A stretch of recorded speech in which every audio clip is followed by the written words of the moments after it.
Good morning dear students, my self Mahipal Chauhan, SLBS college of nursing. आपके इस YouTube channel पर स्वागत है।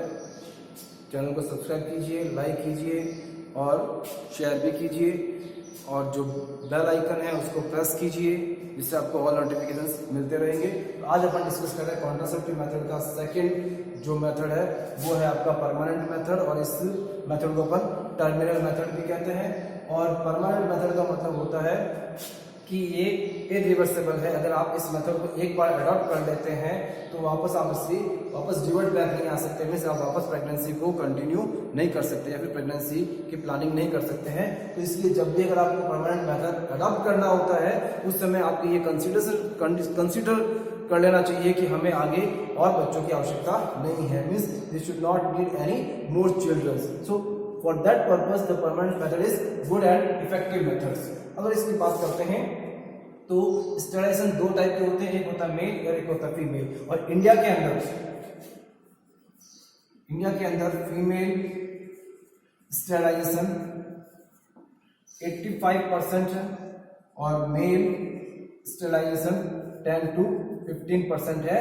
बट जो मेल स्टेरिलाइजेशन है ये बेटर देन फीमेल से काफी बेटर है। ये सेफ भी है, चीप भी है, इफेक्टिव भी है, कन्वीनियंस भी है। क्लियर? तो अब अपन बात करते हैं कि ये वेसेक्टमी जो स्टेरिलाइजेशंस है ये कितने टाइप के होते हैं। दो टाइप के होते हैं, एक होता है वेसेक्टमी, एक होता है tubectomy. Vasectomy for the male sterilisation, tubectomy is called as a female, means female के लिए काम में ली जाती है। और जब भी अगर अपन को ये मेथड अडॉप्ट करना होता है तो हमें कुछ गाइडलाइंस को फॉलो करना पड़ता है। गाइडलाइन फॉर स्टेरिलाइजेशन, क्योंकि जो भी स्टेरिलाइजेशन मेथड्स होते हैं ये गवर्नमेंट इंस्टीट्यूट्स के ऊपर, गवर्नमेंट हॉस्पिटल्स के ऊपर फ्री ऑफ कॉस्ट प्रोवाइड किए जाते हैं। और जो भी इस मेथड को अडॉप्ट करना चाहता है उन्हें कुछ गाइडलाइंस होती हैं, कुछ क्राइटेरियाज होते हैं, कुछ एलिजिबिलिटीज होती हैं that they have to follow. In that first thing is the age, means what is the age of a woman and what is the age of the man, कि कौन सी एज के अंदर इन्हें ये मेथड अडॉप्ट करना चाहिए। अगर हम बात करते हैं हस्बैंड की तो उनकी एज होनी चाहिए 25 to 50 ईयर्स, मींस 25 से कम नहीं होनी चाहिए और 50 से अबव नहीं होनी चाहिए।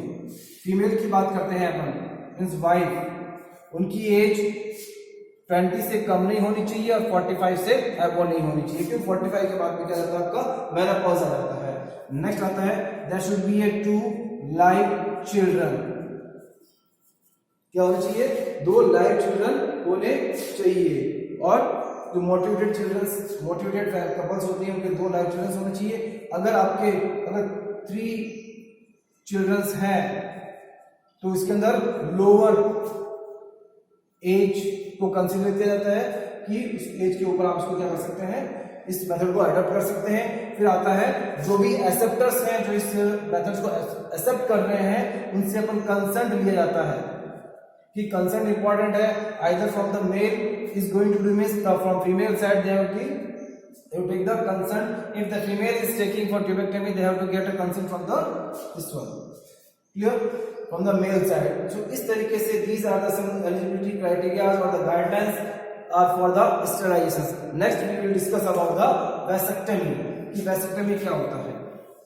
तो vasectomy की बात करते हैं, ये सेफ है, सिंपल है और चीपेस्ट प्रोसीजर है फीमेल्स के लिए। और इंडिया के अंदर ये 10 to 15% में ही ये किए जा रहे हैं और ये सबसे सिंपल है, बेस्ट तरीका होता है मेल स्टेरिलाइजेशन के लिए फॉर द फैमिली प्लानिंग। और इसके अंदर प्रोसीजर की बात करते हैं तो इसके प्रोसीजर के अंदर क्या होता है, इसके प्रोसीजर के अंदर एक छोटा स्मॉल इंसिजन लगाया जाता है, स्मॉल इंसिजन।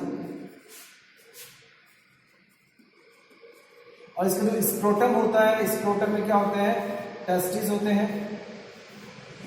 क्लियर?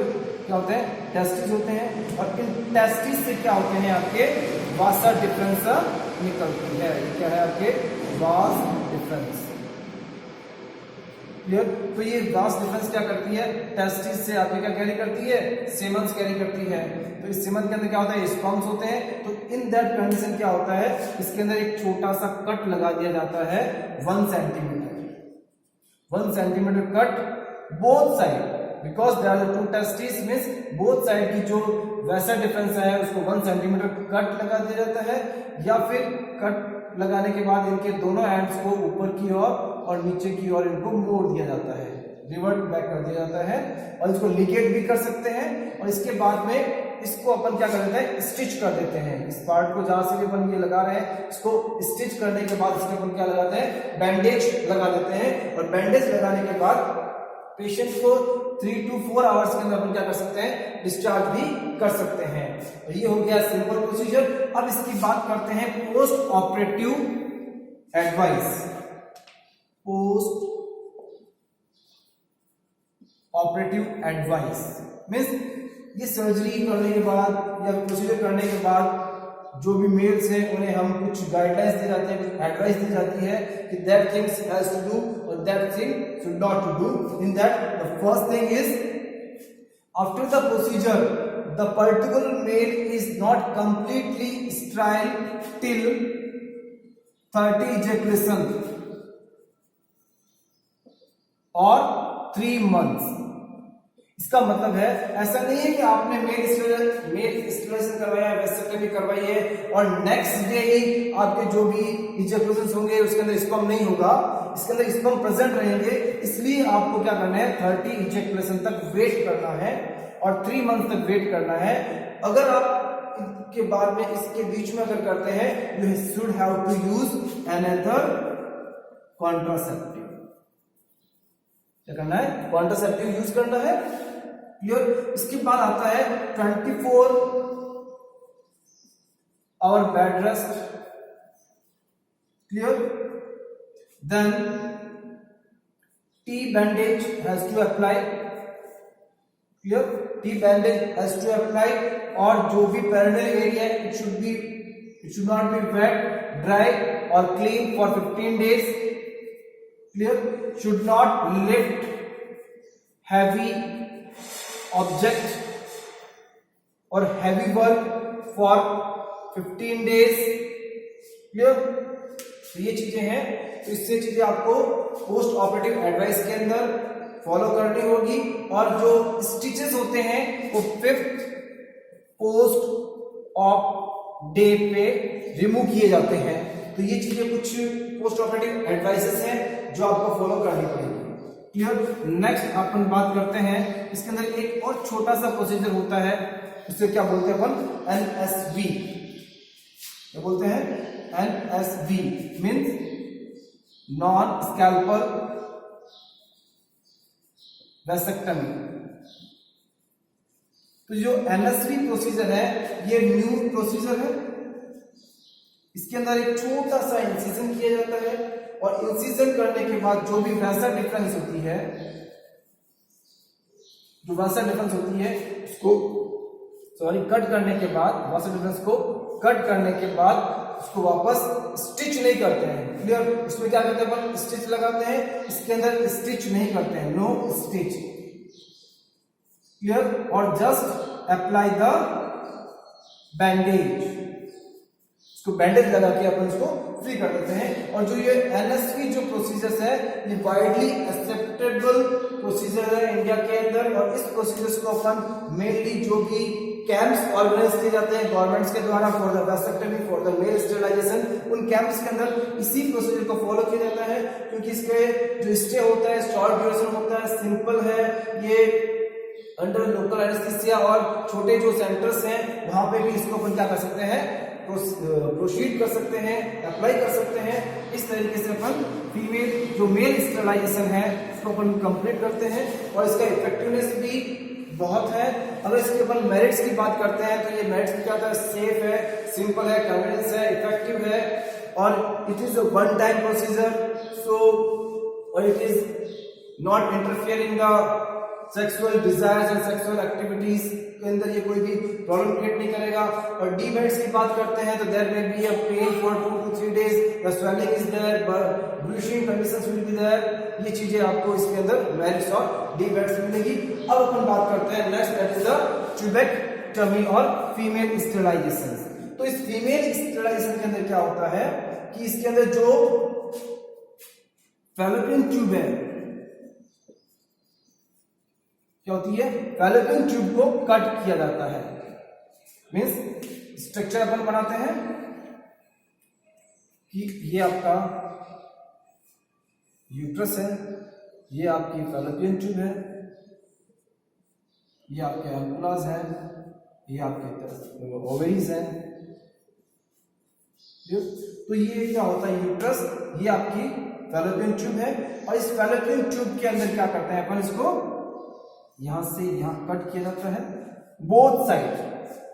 तो इसको कट करेंगे तो ये क्या नहीं होगा, यहां से इसका कनेक्शन कट हो जाएगा।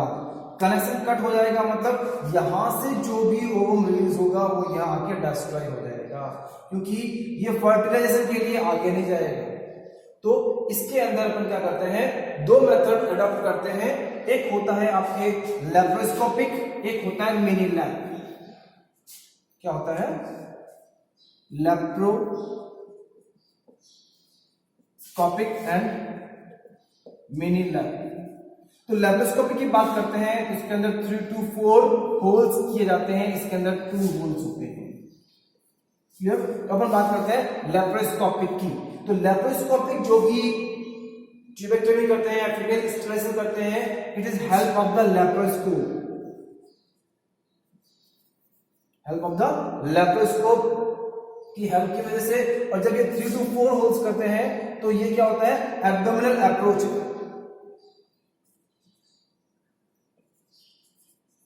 क्या है, एब्डोमिनल को अपन अप्रोच करते हैं। एब्डोमिनल को इन्फ्लेट किया जाता है बाय द 3 होल के अंदर, एक होल जो अम्बिलिकस के अंदर किया जाता है। तो उससे क्या करते हैं अपन, लैप्रोस्कोप इंसर्ट करते हैं। और 2 होल्स के अंदर जो एक होल होता है उससे अपन एयर डालते हैं, एयर। क्लियर?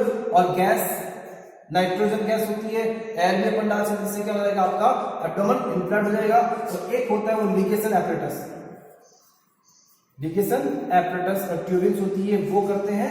तो इसके अंदर जैसे ही अगर अपन ये प्रोसीजर्स करते हैं और लैप्रोस्कोपी डालते हैं, ये डालने के बाद अपन क्या करते हैं, इन्फ्लेट करने के बाद जो एब्डोमेन इन्फ्लेट होता है उसके अंदर अपन क्या करते हैं, विजुअलाइज द फैलोपियन ट्यूब। और जैसे ही अपने को फैलोपियन ट्यूब मिल जाती है तो अपन क्या करते हैं, उस फैलोपियन ट्यूब को कट कर देते हैं। जो फैलोपियन ट्यूब है उसको कट कर दिया जाता है।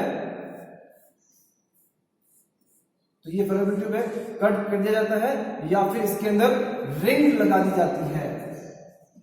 फैलोपियन रिंग आती है जो ओवरी से लेके इसके अंदर अपन क्या करते हैं, यहाँ पे रिंग करके इसको टाइट कर दिया जाता है, नॉच कर दिया जाता है। तो दोनों तरफ से कट कर देंगे और इसको अपन लिगेट भी करते हैं, थ्रेड के द्वारा भी बांध के क्या कर देते हैं, इसको कट आउट कर देते हैं। इससे क्या होगा कि ओवरी से ओवम यहां तक पहुंचेगा नहीं जहां पे फर्टिलाइजेशन होता है वहां पे।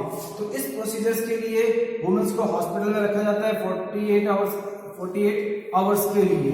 तो इसको क्या बोलते हैं अपन, लैप्रोस्कोपिक सर्जरी। नेक्स्ट अपन बात करते हैं मिनी लैप। मिनी लैप क्या है, mini means small procedure, lap means laparotomy. तो ये क्या है, जो मिनी लैप प्रोसीजर है ये मॉडिफाइड एब्डोमिनल लैप्रोटमी का मॉडिफाइड रूप है। इसके अंदर अपन 2 होल करते हैं और इसके अंदर क्या होता है, 2 to 3 सेंटीमीटर का इंसिजन होता है। क्या होता है, we will make a 2 to 3 centimetre incision on both side. Both side, दोनों साइड जो ये एब्डोमेन होता है। क्लियर? तो ये इसके अंदर ये यूट्रस का स्ट्रक्चर है, ये आपकी फैलोपियन ट्यूब है। तो यहाँ पे इस फैलोपियन ट्यूब के पास में, इस फैलोपियन ट्यूब के बाद अपन क्या करते हैं, 2 सेंटीमीटर इंसिजन करते हैं। और इस 2 सेंटीमीटर के इंसिजन के द्वारा अपन क्या करते हैं, जो फैलोपियन ट्यूब होती है उसको टाई कर दिया जाता है या फिर इसको कट कर दिया जाता है। क्लियर? तो कट करने के बाद ये स्मॉल प्रोसीजर होता है और इस प्रोसीजर को अपन प्राइमरी हेल्थ सेंटर के ऊपर भी अडॉप्ट कर सकते हैं या फिर प्रोसीड कर सकते हैं। और ये सिंपल होता है, इसके अंदर शॉर्ट ड्यूरेशन स्टे होता है। 24 आवर्स के अंदर अपन क्या कर सकते हैं, उस पर्टिकुलर पेशेंट को अपन डिस्चार्ज कर सकते हैं। तो ये क्या है, मिनी लैप प्रोसीजर है। और मिनी लैप प्रोसीजर के बाद जो भी पोस्ट ऑपरेटिव कंडीशंस होती है फीमेल्स के लिए 2 to 3 आवर्स तक, 2 to 3 डेज तक क्या करना है, उसको हैवी लिफ्टिंग आवर्स रोकना है किसके अंदर, मेल लैब के अंदर। They should avoid sex at least 1 week, sexual activity इनको रोकनी होती है और ये बहुत ही इफेक्टिव मेथड होता है। तो आज अपन ने डिस्कस किया था permanent method of the contraceptive method, that is vasectomy and the tubectomy. तो till today we completely finished the contraceptive method, or we can say as a fertility controlling method or family planning method. Broadly it is divided or it is classified into the two types. First one is the temporary and second one is the permanent. Clear? The temporary method is also called as the spacing method, or it is again classified into the 5 types. First one is the barrier method, second one is the IUD intrauterine devices, third one is the hormonal methods, and fourth one is the post conceptual method, and the fifth is the miscellaneous method. If we discuss about the barrier method, it is divided into the 3. First one is the physical, chemical and combined. And IUD is also classified into the 3. That is the first generation non-medicated, second generation medicated, third generation hormonal. If we discuss about the hormonal contraceptive devices, it is 2 types are there. First one is the oral pills and second one is the depot for hormonations. In the oral pills, there are the mainly classifications are there. This one combined oral pills are there, then POP are there, emergency contraceptives are there, male pills are there, and long lasting pills are there. Depot, there are the 2 things are the injectable and the subdermal implants will be there. In miscellaneous methods, there are the various types are there, abstinences are there, coitus interruptus are there, natural family planning is there, lactation, amenorrhea is there. Clear? So this is about this one. And in the post conceptual methods, there are the suction, evacuations are there, MTP is there. This is all about the temporary. And if in the today we discuss the permanent method, that is the vasectomy and the tubectomy. So till today we complete the contraceptive method. It is very important as per the examination purpose in the competition as well as in the theory exams also. Okay, thank you so much. You have to like, अगर आपको video अच्छा लगा है तो उसको subscribe कीजिए, like कीजिए और शेयर कीजिए. Thank you.